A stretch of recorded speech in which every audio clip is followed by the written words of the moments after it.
I wanted to ask you about the college football playoff rankings. Was there anything that really gave you a lot of heartburn?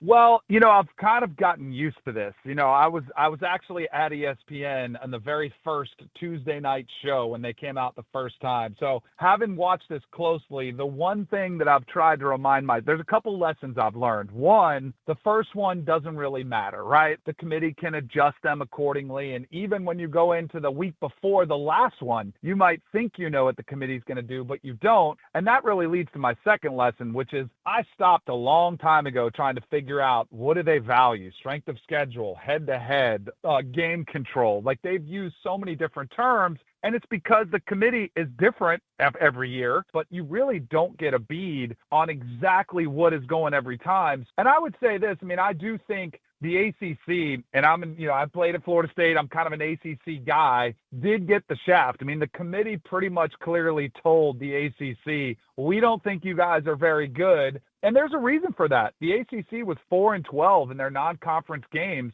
And so the committee said, you guys need to step it up. And it is hard to argue against that. I talked to Rhett Lashley this week, just talked to Jeff Brom this morning, and they were kind of like, yeah, we have to win some of those games. So they had opportunities, came up short, and it looks like they're going to be a one big league, but you never know how this thing could shake out at the end of the season. Last year, the ACC looked like a one bid league, and then all of a sudden a 9-3 Clemson upsets SMU and it becomes a two bid league. So there's still hope for that. But I think the fact that the highest ranked team was Virginia at 14 pretty much told you what the committee thought of the ACC.